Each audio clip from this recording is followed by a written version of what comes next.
Welcome to the Leslie Hawkins podcast. Each week, my guest and I discuss one pivotal moment in their life, what they learned from it, and their words of wisdom. Our guest grew up with a deep love for the arts. Classical piano wasn't just something she studied, it was part of who she was. Then one day, a neighbor overheard her playing. What followed from that single, accidental moment was something she never planned or, quite honestly, couldn't have predicted. A ripple effect that would shape both her career and her entire sense of purpose. Her journey hasn't been without turbulence. There were moments that forced her to rebuild from the ground up, both personally and professionally. But what emerged on the other side was a clarity she might never have found otherwise. Today, she is a passionate advocate for the arts. They are not a luxury in a child's education, but a necessity. Join us as we talk about purpose, resilience, and what happens when a passion becomes a fight for fundamental change in how we educate our children. Welcome to the Leslie Hawkins podcast. I'm so glad that you are joining us here today. Please join me in welcoming today's guest, Leah Ashby. So Leah is the founder of Crave Arts Academy and the founder of Arts for Empathy Foundation. Yes. So welcome. Glad to have you here. Thank you so much for having me. So good. Yeah. So this podcast is all centered on one question, which is, what is one pivotal moment in your life? The reason that's the question is, first of all, it's very universal. We all have so many different pivots, some that are small, some that are quite large, some that are chosen by us, and some that are somewhat imposed on us. And through all of the pivots in my life, I've learned that there is moments, those moments kind of define and shape who we are. 100%. So I've created this platform for people to come and tell their stories so the audience can learn more about the stories and meet amazing people like yourself. Thank you. So that when they're going through their pivot, that there's a sense of community and understanding, and I'm not the only one that's going through it. Yeah, I love that. I've had both professional and personal pivots. Yes. I think the most monumental pivot is a part of my business and my programs would be making a pivotal point in education. Okay. And being a child that didn't fit through our education system and struggling, feeling that I was less and I couldn't do things, and then becoming a mom. Okay. And then starting to teach through music and the arts and realizing the difference and the impact that the arts make in children. Yes. I didn't have it, so I wanted to make sure that I could give it to children. I was a dental hygienist. I went through for that role first because that's what we were supposed to do. I graduated in 2000 and I wanted to be a music teacher. Well, in the 1990s, they cut back the arts. Like that was the first big cutback of the arts education. And I hated school, clearly. I didn't fit. And I didn't want to go into college and be a forever student. I wanted to get in, get out, do what I wanted to do. And to me, that was in the arts. And my guidance counselor said, well, there's like a 5% job hiring ratio, and you'll probably have to take another course or you'll have to figure something else out because the jobs weren't there. And then decided, well, she's good at science, so what about nursing? So I was a candy striper. And Nice. And I went and I tried that, loved it. I was actually in pediatrics, my love of children. Very nice. Realized I'm too empathetic to do that. And my heart hurt for those children within the hospital recovering and stuck there. Right. So I said, no, I can't do that. So, and I hated, couldn't handle the idea of shift work. Okay, yes. I'm a sleeper. Yes, okay, got I run hard, I sleep hard. So yeah, I'm like, oh, I can't do this. I can't do like all nights. So then I went into dental hygiene. Okay. And I had ulcers. Oh. By the time I was 22 years old. Ooh. I was crying in the darkroom, developing x-rays. And I remember going to my dad, and my dad's a very successful businessman. And I'm like, I can't do this job. No. I can't do this job. And he goes, you need 3 years before you can make a change. Or you will be unhireable. You need experience in your field. Of course. Yes, got it. So anyway, I did. I totally pushed through it. I don't know how, but I remember waking up in the middle of the night on the floor with stomach pain so bad. I was on Nexium medication at 20 years old. Wow. And being like, what am I doing? Yeah. And then I got a treatment coordinating job. I was 22 and I was the youngest one in Ontario, apparently. I'm Very like nice. office manager, treatment coordinating, because there were so many layers and hats, right? So I worked Yes. with First Nations claims Okay. and fighting for approvals, being creative in my wording and trying to fight for insurance coverage and everything. So that started to build up a lot of my entrepreneurship hat. Okay. Right, like running an office, having management experiences and fixing conflict. I learned I'm very good at conflict resolution and mentoring and guiding, and I really did love it. That was much better for me. Yes. But then the hours were like 10 hours, and I became a mom. Ooh. And Yep. I said, no, I think I really want to just stay home and wear the mom hat. My mom was a stay-at-home mom. That was a big passion and hope for me, Yes. to give my children the same beautiful upbringing I had. Yes. And worked for a little bit. And then I was playing the piano one day and a knock on the door came and they're like, is that you? It's beautiful. Do you teach? And I said, well, no, I've never taught. And they asked me if I would come to their house to teach. And I said, well, I have a daughter. And Arlie would have been maybe a year and a half at that time. Okay. And the mom offered to babysit and watch Arlie while I taught her children. So good. Loved it. Yes. I'm like, I came home cloud nine. This is what I meant to do. I found my calling. I found my calling. And I'm Yes. like, I love this. I was building lesson plans. I was learning all the method books. I was getting back into my childhood of learning classical music. Yes. And then putting it into children's lessons. And being a child with ADHD, that's where I always went with how I taught, is Okay. everything in 10 minutes. Oh. Because a child can retain and absorb things within a 10-minute chunk. So it would be like review, new lesson, theory games. Okay. And that took me from 4 students to 26 students within a month. And then I'm like, like just filling my cup. Everything is what I meant to do. This is my passion. Yes. This is great. Kids are running in with presents for me every week. I drew this for you, Miss Leah. Oh, so good. You know, and have parents sending me pictures of what they're doing at home. And I'm like, I'm making an impact. Yes. I'm now making a difference. Yes. This is who I am. Right. This is what I'm supposed to do.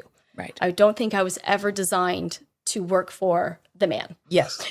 or to work for the company, or, if you ask me to come up with an idea, I'll come up with 10. Okay.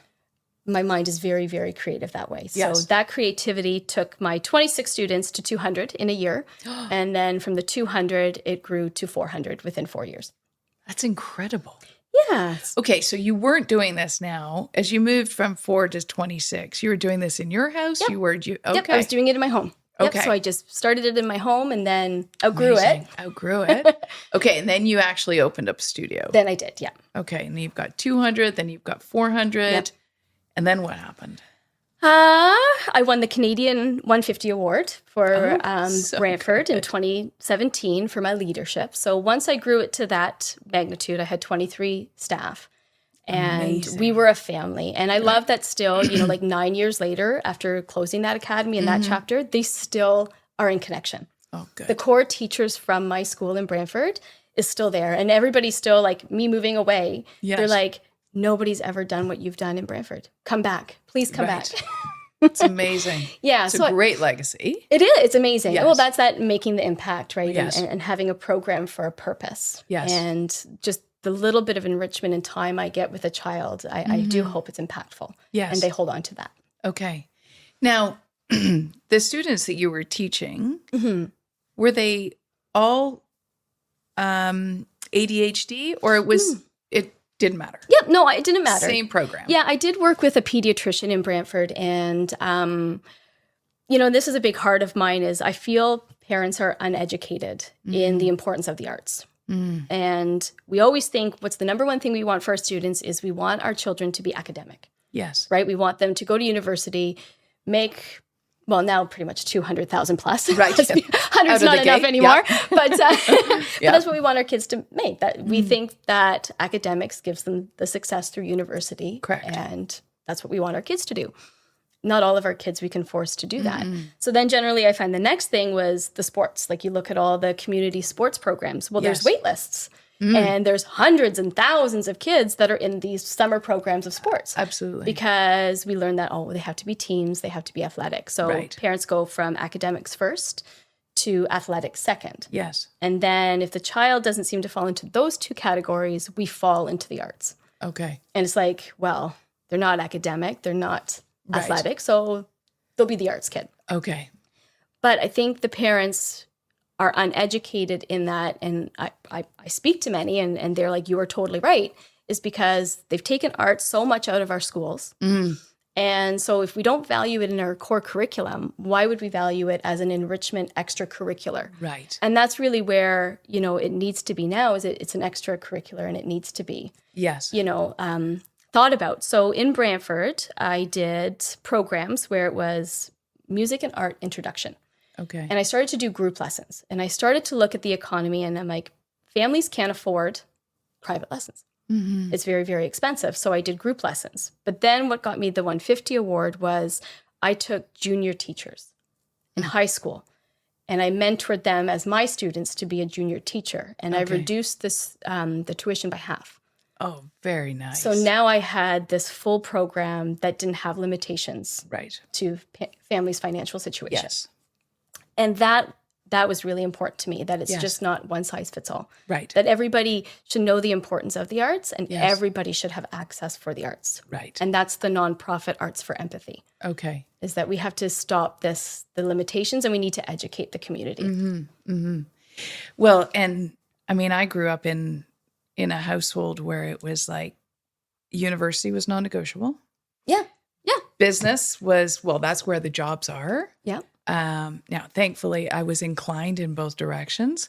But there's also part of it as a parent, as you look at your children, you're like, okay, well, the normal, I'll use that term very loosely, path is into business, into corporate. Yep. 100%. Or if you're part of the 0.1% and you're actually a very good athlete, then okay, maybe you could go to one of the professional leagues. Yeah. But then if you were to graduate with something in the arts, then the next question is, well, what are you going to do? Like, are you going to be an actor? Are you going to be a musician? Like, there's no money in that. And that's unfortunately, I think, the talk track that many parents, myself included, would go through. It was, yes, but it's... I know. And then you look at the arts and like all the public speaking and having the confidence, right? Like a big part of my program now is social emotional learning. We are coming into a time of AI. And I no longer have to be good at math. Right. AI can do it. Yay. I'm like, see, didn't need to do it. Exactly. Told you. Didn't need to do it. I have all the resources and everything at my fingertips. Yes. If I need to figure out a mathematical question. Yes. And my students always laugh because math is a bad word in Miss Ashby's classroom because I couldn't do it. Yes. But you're never going to lose in the enrichment of arts. Yes. Because the enrichment of arts builds empathy naturally. Yes. Right. And our world, I think, is really missing a lot of that with screen addictions. And it's not just kids that have it, it's parents that have it too. Totally. Right. And then we're starting to see a higher level of ADHD kids and self-regulation problems and everything within our classrooms. But it's like, is it really a label or is it learned behavior because we're battling screen addictions within our homes? Parents are decompressing on their screens. So what is a child going to do for attention? Big reaction. Yes. And that's a big part of like, we have to combat this AI in our education. And I truly believe that arts is the only way to do it. And to reset our mind as parents, and I'm a mother of 3, is that arts need a permanent place in our education. And if the education curriculum will not bring it back and leave it as a recommendation curriculum, because that's all it is. There's no set format. It's here's an example of what you could be doing. Here's a potential. Yeah, you don't have to do it, but this is what the Ontario curriculum in the arts looks like, but you don't have to follow it for educators. Yes. And it's really important that the parents understand that, no, they don't have to be a drama theater production, right? They don't have to be a famous visual artist, but what the arts will give them is adaptability, learning to pivot instead of Yes. making a mistake. Yeah. Because I know exactly I'm here because of my creative arts upbringing. Because when something didn't work out, you continue. Yes. So as a classical piano player, when I performed, or when I made a mistake, I couldn't stop and restart. No. I had to keep going. Correct. Right? Like you have to go through. Those are monumental life skills, especially now in our world. And then when you're drawing something and you've worked hours on it and now you've made a mistake. Yes. There's no mistake in art. No, you pivot, you step back, you look, and you problem solve. Yes. You know, and I'm like, and that to me is critical in development of a person. Right. It's a whole child. Okay. And a whole child needs access to all the levels of academic, athletics, and the arts. And we just don't see the value and the place for arts in our Ontario curriculum. Right. And there's the part is that with an arts degree, like, so what are you going to do? Well, I always say, like you get these, students that graduate from university, got a great degree, and it's in art history. You're like, okay, now what are you going to do? Yeah. Like, what does that do for you? And, I'm a big believer in a degree is a degree, right? Yep. Just, it teaches you a lot. Yep. Yes, it's going to teach you about art history or law or accounting or whatever you're in for. But that there's all kinds of life lessons that come with it. Absolutely. But there's always that gap with, okay, well, now what do we do? What do we do with it? What do we do with it? And we used to have the purpose, right? There used to be the teachers that were educators that would come in with music and art. And we used to have all of those roles in place. So you could go get your arts history and then be an educator, right? Right. And I think, and art culture, like in Barrie, where I live, it's an amazing environment. And we need to start bringing that back because the arts, we can't replace with AI. Those creative ideas and coming up with an idea. And that's what the arts give us is no, they're not going to be on the stage or no, they're not going to be an art history major with nothing to do. Just the foundation of arts sets for an entrepreneur. Yes. Sets for innovation. Sets for adaptability, right? That pivot point when things don't work for us, we can come up with another solution. Yeah. We think outside of the box as artists. Yes. And our curriculum is designed very black and white. Okay. Right and wrong, right? And that's very upsetting in a child, especially a child like me who wants to go around creatively and figure it all out, right? Yes. So I will go around like a little bee buzzing around a flower before I actually get into the right answer. Yes. And I think that part of development is so important because I will creatively come up with so many wonderful, colorful things in this world that a black and white education system can't do. Right. So where are entrepreneurs, where are innovators for the future? Yes. Right? Yes, we know we have STEM, science, technology, engineering, and math, but now we've developed STEAM. And I think STEAM needs to replace STEM because you need the arts in the core. Correct. And now we're seeing that start to come out. Okay. But now we need the extra layer of social emotional learning.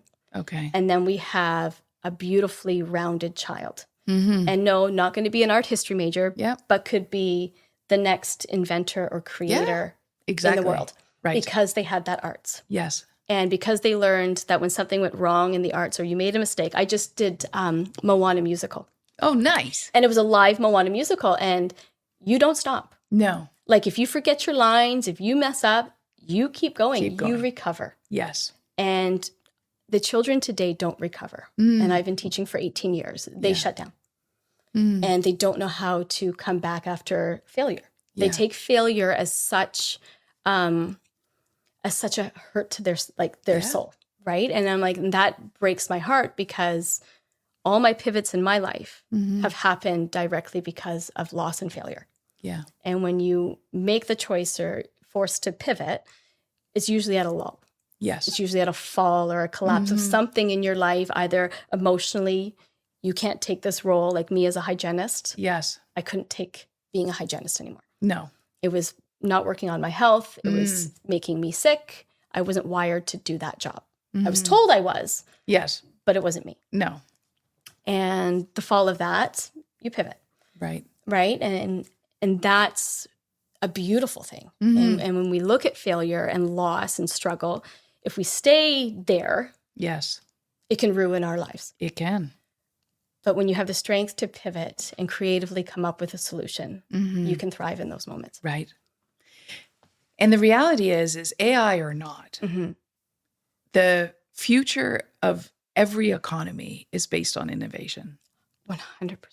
And the businesses that lead, the innovators, like that's what fuels Mm-hmm. growth. It fuels the future. It fuels the economy. It Yep. fuels, kind of how the world goes Well, then around. the change, the impact. Mm-hmm. Exactly. And being an educator and a passionate one is we have to adapt and change with them. Yes. And always learning, always growing. Yes. And as an educator that's very relational with her students, Mm-hmm. I will take as much learning from a 5-year-old Mm-hmm. and a 17-year-old as I will my own peers. Mm-hmm. And being able to grow and adapt with them to meet them and inspire and get them to where they need to be is really important. I was like bet. digging my heels in. I'm like, no AI, no AI. Right. And I'm like, okay, I have no choice. I have no choice. And if I'm Yes. going to be an educator to make an impact and, Yes. and grow with them, I have to adapt with Mhm. it. But now I want to give them components and things in their education where they can come above AI. Right. And then nobody can take, No. their knowledge and their Yes. creativity away. Right. Yeah, I mean, definitely we could spend hours talking We about could. AI, but the talk track has Yeah. been, oh, well, it's going to replace all these jobs. And yet the more you hear about it and talk about it, it's not going to, I mean, you could let it in some cases replace jobs. It can add efficiency. Yep. It can do some of the tasks that are mundane. Yep. That will then allow the rest of us, the humans, to actually do the fun work. 100%. Right? This is great for me. Yeah, no, it is good. It is good. It can be quite Leaves positive more room for creativity and ideas. Correct. If you have that mindset. if you let it. If you are Yes. inspired Right. to what you do with an idea. Right. You grow it, Right. right? And that needs to be the key part of our education Right. system now today, right? You have an Exactly. idea, you grow it. And that's why working with children, they have the imagination, Oh, yes. They Don't- haven't been told what the guardrails are yet. right? Don't It's a take beautiful that away thing. from them. Right. Don't take that away from them. Right. Grow it, Yes. Right. Inspire it. inspire it. Yes. Yeah. So you grew this incredible studio. Is that what you called it? Studio My academy, Art of in Music Academy. Academy, better word. In Brantford, Yeah. you had 400 students. Everything's swimming. Yep. And then it's not swimming anymore. No. And now you find yourself in Barrie. Yeah. What does that look like? The biggest personal pivot Mhm. of my life. So I'm a mother of 3. Yes. And my youngest son is 10 years old. And 9 years ago, his father left and abandoned my family and financially abandoned and left me to raise the children on my own. Okay. So I needed to pivot and make the hardest choice of my life, of my career. Art of music was my passion. And Yeah. because like their dad abandoned us, I didn't know where he was. So Because there's a difference of walked out and Yes. abandonment. yeah, so Okay. we didn't know. You didn't know where No, it was. one day just didn't come home. What? Yeah. That must have been terrifying. It was hard, like as a mom, like what do you say to your children? Well, yeah. Where's dad? I'm not sure. Actually, not quite sure. Yeah. But it was my career that was my saving grace through that. A lot of times, like people go off work on stress leave and everything. And I couldn't imagine not having purpose Mm-hmm. in what I was going through, to wake up and have a distraction to Yes. take me away. And my work is such a passion in my life that it truly did save me in the hardest days of my life. Yeah. I got to go out and I got to be Miss Leah, Yes. the Art of Music owner, and Correct. not the abandoned single mother now of 3, Right. trying to figure this out. Right. Exactly. So through the financial, I was left in a renovation. So the house wasn't completed in a renovation. So we had to pull and fix the house to sell it. Yes. And So it wasn't just the business I decided to dissolve. And Yes. I sat down with my teachers and we dissolved it and gave it to everybody. Okay. But I lost my house and I lost my car. And financially, things got so difficult for me that churches were coming over to give us food and help us with Christmas presents because we didn't know what life looked like. No. So it was very, very hard. And, you talk to some people and many people, unfortunately have been in my situation, in my shoes. And I could have stayed there and I could have been, woe is me. Yes. I can't function anymore. I can't do this. It's too hard. And Yes. it was the hardest days of my life. Yeah. And now looking back in it, you realize when you go through such a traumatic struggle, you black out so much of what was happening. Yes. I think in protective mode, right? And there was so Absolutely. much, I'm just like, well, that didn't happen. I'm like, oh my gosh, that did happen. And now things that I didn't realize were happening in my life were happening all around me. And if I didn't have purpose, Yes. I don't think I'd be here today. No. I would have given up 100%. Life was insanely hard. Yes. And I ran away. Okay. So everybody started to know she's left a single mother of 3 kids. I just won a Canadian 150 award. I was all in the news. Yes. It was the biggest academy in Brantford. Families knew me. Yes. And I didn't want to be remembered for that. No, I'm not that. I'm not that, right? That was somebody else's choice. Yes. That's not my life path. So there was the personal pivot. I need to restart my life. I need a clean start for my children and I. Yes. So we moved to Newmarket. Okay. No job. I was going to say. I was just Start fresh. Court was done. I had a little bit to restart. And I had family up in Alliston and my brother was just off the DVP. So he was nice and close and he was a big part of my journey as well and helped me so much with my son, who was just 1 at the time. And I came here and within 2 weeks of moving here, I was offered a job at a private school in Richmond Hill.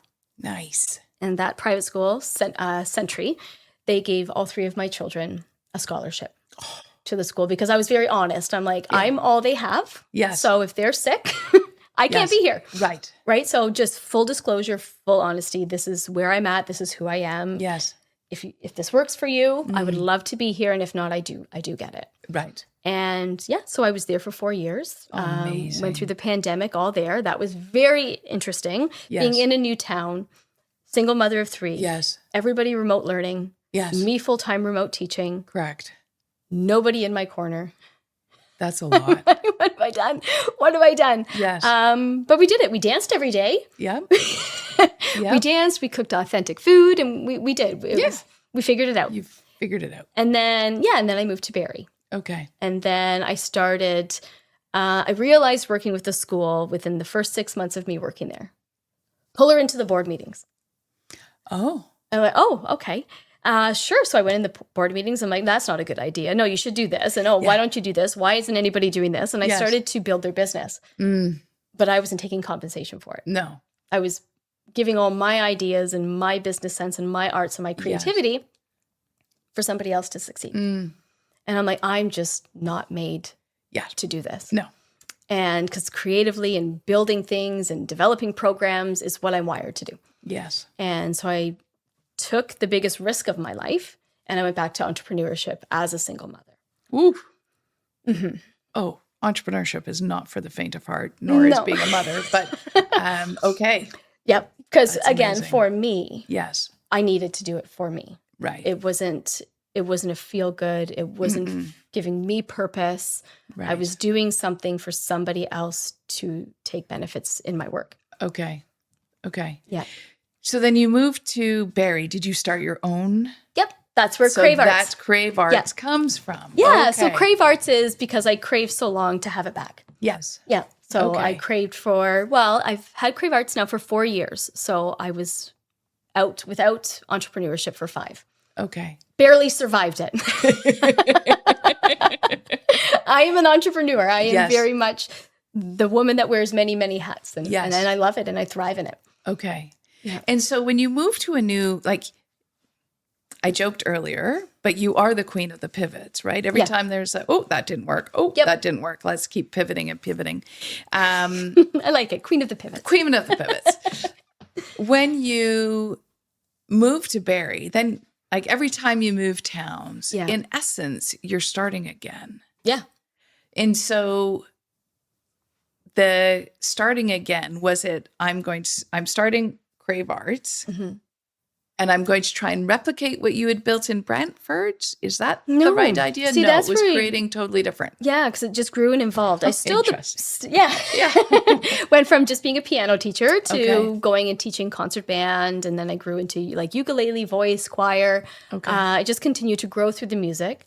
Then in Century in Richmond Hill, I started teaching art and being a musical director, and I'm like, oh, this is great. Okay. And so I just continue to grow and learn and then develop. And now my program takes all the layers of arts and puts them into one program. Okay. And I think that's how we combat the limitations in the arts is it's not music, art, drama, it's STEAM. So my STEAM has an extra M in it. Okay. So it's science, technology, engineering, arts, math, and music. Okay. So adding those layers, we've just put everything into one. Okay. Into one. And I think this is I've grown to what I've needed to grow. Right. I've found my passion, and this is I have the biggest fight in my career, and I knock on doors and I don't get any response. Yeah. Because I'm trying to change education. Correct. Right. So I'm going at Doug Ford. I was going to say, you're going after the provincial government start. Yeah. And I've emailed him. I have reached for the stars. Yeah. I met all the MPs, the mayors, and the school boards, the trustees, everything. And I know I won't stop. Right. Because I know the benefits that I've had in my life with the arts and being adaptable and creative, and where that's got me in some really hard pivots in my life. Yes. If I was a black and white academic girl that needed a right answer or a wrong answer, I would not be here today. No. Because I will find opportunity in between. I will dance in the gray zone. Right. It's not black and white for me. No. And I would have fallen apart if I had that mindset. Right. And we can teach children arts and empathy, and we have to teach it. Yes. It needs to be part of the curriculum. It does. So when I was going through university, I was on the track for accounting. Unlike you. Numbers. I know. I am I love my numbers. I grew up loving math, right? Yeah. And so what's wrong with you? I know, right? I mean, seriously, definitely. But the interesting thing was I went into accounting because I loved numbers. I was like, well, this makes total sense. Got partway through and failed an accounting class, like financial accounting 1. And there was 4 levels. And I was like, well, that's probably not a good sign. So I pivoted. Yep. And I said, okay, well, what other options are available to me? And there was all kinds of different options. But the one that I ended up taking was marketing. Yeah. Yeah. Because my minor was in entrepreneurship, ironically. And what I loved was accounting was very math focused and entrepreneurship was very creative. Yep. And so I loved entrepreneurship. It was such a great program. So I thought, okay, I'll go into marketing because unlike accounting, there is no black and white and it is more creative. And it was definitely the best move I made. But what I've learned about myself is that I thrive in those moments where we run into a brick wall. It's like, okay, let's figure it out. Yeah. And you get really creative, really innovative, come up with some ideas. And my answer is like, what's the worst that can happen? Like, let's give it a try. Yeah. And it's massive. It's completely changed my outlook, right? Different how I lead, different how I live my life. It's just because those are your moments. Yes. That's what you creatively came up with. Those are your moments. Right. 100% ownership yours. Yes. It's not the textbook. No, it's not. No. Not at all. And those are the moments where, me personally, I find myself. Yes. And I take pride in ownership of what I built and what I create. Right. Yeah. Right. Yeah. And I mean, my husband and I talk all the time about, when I was in corporate, I was like, well, this is the box that we were supposed to be playing in. I'm like over here somewhere going, yeah, but what if we completely changed the conversation? What if we did it completely differently? And that's where, I was able to change business, change things. So for you, I mean, you're trying to change an education system, which is a whole education system, which is steeped in tradition and function. It is highly protective of itself. Yep. I listened to an opinion leader at a retail conference a few weeks ago, and he's a chief economist, and he said, like, AI is definitely here to stay. 100%. It's not going anywhere. He said, but the biggest challenge we have is not AI. It's the fact that the education system has not kept up with the new generations, with the new ways of thinking. It is definitely isn't even close to showing up with what AI looks like, can be, and should be doing. And so with all of these new inputs into education, how do you drive that change? Like, what do you need to happen? You have to meet the children where they are. And like right now, like when you're explaining that, like the first thing that comes to my mind is increasing anxiety. Yes. The children aren't taught outside of this regimented education system and black and white, and then AI comes in and can do everything for them. Yes. Who are they? Where is their voice? Yeah. And working with students, they will not have a conversation like this. No. They want to do it behind their phone. Yes. Right? And when they do have to have a hard conversation, or if there's conflict, their anxiety comes through the roof. Totally spikes. Yeah. But that's their world they're living in. So we have to counter that. Yes. Right? And we have to meet them with where they are at right now. And we are recovering a post-world pandemic. Yes. And we think we're through it. No. That impact of those children, especially my teenagers, like, and I always say my teenagers because I'm like, yes. I build relationships with them, and I can empathize with where they are at and why they can't have these conversations. Right. It's because they weren't taught to. And my generation of parent, we're the helicopter parents. Yes. Right. So we have this helicopter, now it's the gentle parenting, and we have all these little like stages of parenting, right? So as parents too, we're protecting our kids, but we're also not giving them space to find their voice, because we're going to come in and fight all their battles. Yes. Yes. And then we have phones and everything. So when they have conflict, they want to hide behind their phones and not deal with direct. Correct. That's where we lose the empathy. That's where we lose the confidence in standing up for ourselves. Correct. And I see a generation of that right now. Yeah. In our youth. And it breaks my heart. And that's a big part of my passion. Yeah. In what I build is we have to fix this. We should not have panic and anxiety rooms in high school. No. And taking arts away. Yes. And these children, they do need us as educators to meet them where they're at. They're not going to fit in. No. Especially look at math. Like my daughter, my one just graduated, and my daughter's going into grade 11. The math support clinics, 5 days a week. Yes. Math help, math help. These kids cannot do it. Yeah. They cannot do the curriculum. And they're being forced to do it. Right. Because it hasn't changed. It hasn't changed. No. And is it okay that over 50 to 60% of kids are struggling with a math curriculum today? Yeah. What's wrong? Yeah. It's not for this generation. No. It's not for these kids post-pandemic. Right. They lost core years of development. They did.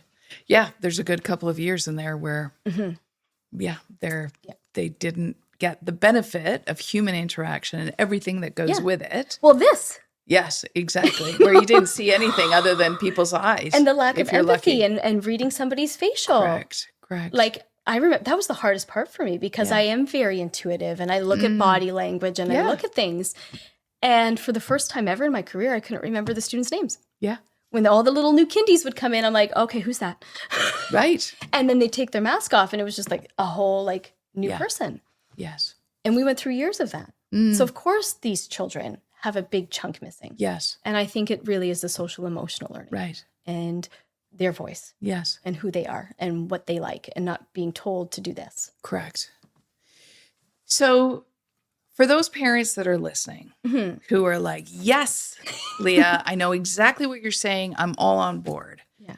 What would you, if you said, here's a couple of things that you can do to try and help move things along? Take art as an enrichment.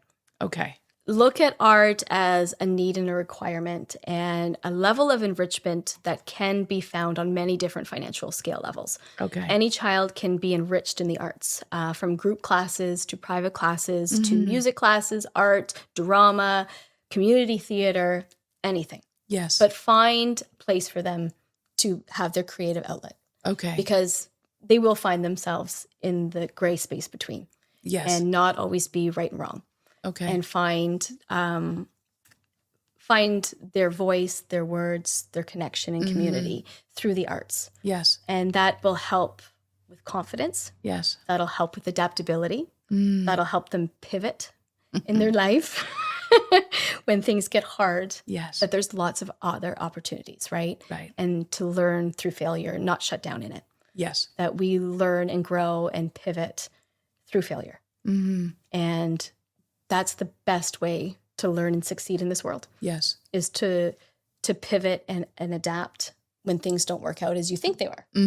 That's not life. No. And me as a parent and me as an educator, life is hard. And I always, childhood trauma seems to be a big trend today. Yes. And my trauma was I had a beautiful, beautiful childhood. I had everything given to me. My parents gave my brother and I space to grow, space to have our own voice and to stand up and do what we wanted to do. We were never forced to do something they wanted of us. We were supported to be who we were meant to be. Yes. And Brad and I are very, very fortunate of the parents we had. It wasn't until real life hit. Yes. And I guess, you can say, well, they didn't prepare me for what life is really like. And not that everybody has my life, but no, I wasn't prepared for it. Yeah. And because I was adaptable and because through classical music, I learned to push through. Yes. And continue. Through art, you learn to continue through a mistake and you don't scrumple it up, throw it away, and that's it, and shut down. Yeah. Those are big key lessons that I don't think parents understand. Those are life skills. Yes. And those are simple play things that we can give a child at an early age. My brother and I were very fortunate to have it. And my brother is also very, very successful. He has Beat Therapy in Toronto. Yeah.